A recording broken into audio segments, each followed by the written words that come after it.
Hey, thanks so much for chatting with me on social media. I don't want to take your time for granted. I really appreciate you. Just wanted to show you the best way I've found to sell on Amazon FBA, along with the three worst mistakes I want you to avoid.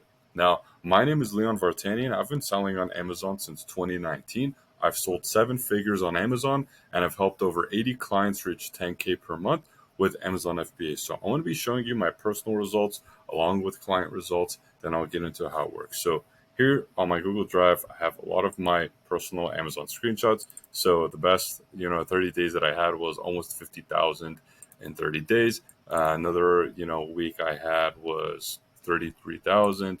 And then this was a bit of a slower week around the 13K week mark. And this was 4,300, almost 4,300 in one day.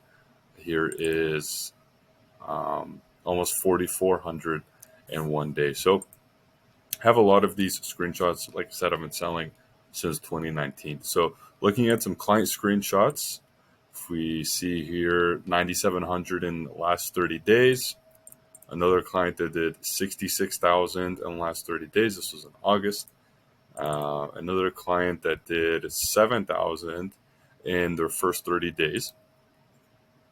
Another client that did almost 20,000 in about 1 month, right? So this all comes from White Label FBA, right?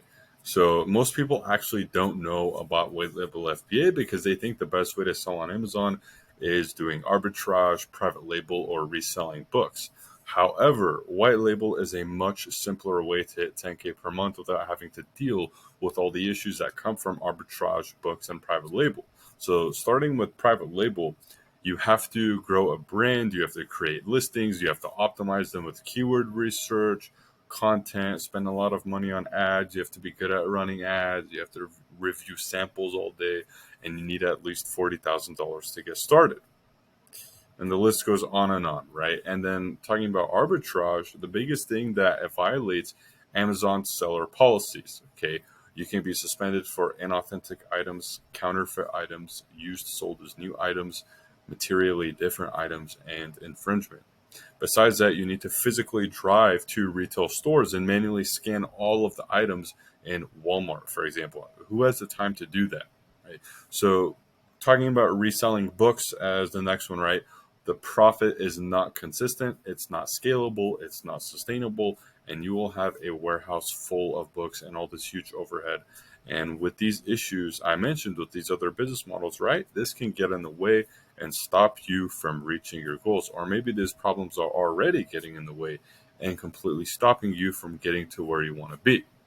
So there's pretty much six steps that goes into White Label FBA. So if you were to do this, if you were to do White Label FBA, you would need to start with the business setup, right? So getting the LLC registered, EIN registered, getting the reseller's license, and establishing business credit with the Chase bank account. Then going into step two, supplier research, finding suppliers in the United States and making sure they don't have any red flags. And then step three, going into cold calling. So whenever you're calling these suppliers, you have a high closing rate of wholesale accounts. And then going into step four, which is going to be the product research, profitable inventory, high demand, little to no saturation, getting approved to sell stuff on your store. And then step five, which would be the inventory review. So you need to review all of the inventory that you find, okay? And then go over how to contact suppliers, see how much stock they have, leverage the price, negotiate the best deals possible. And then step six, which is going to be purchasing the inventory, doing the product shipment, okay? So that's pretty much how White Label is. You resell name brand products. The marketing is already done. The review's already there. The content's already there. These brands have already spent millions of dollars marketing it. Stuff like Samsung, Duracell, Fisher Price, stuff like that. So it's much easier, much more efficient, much more sustainable than all of the other business models that I mentioned with all those issues, right? So I really appreciate your time. I hope this was valuable to you. If this sounds interesting to you and you want to explore how I can actually help you get similar results with my students, then I'd be more than happy to jump on a call with you this week. Just message me back in a chat and we can set up a time. So hope to talk to you soon. Thank you. Bye.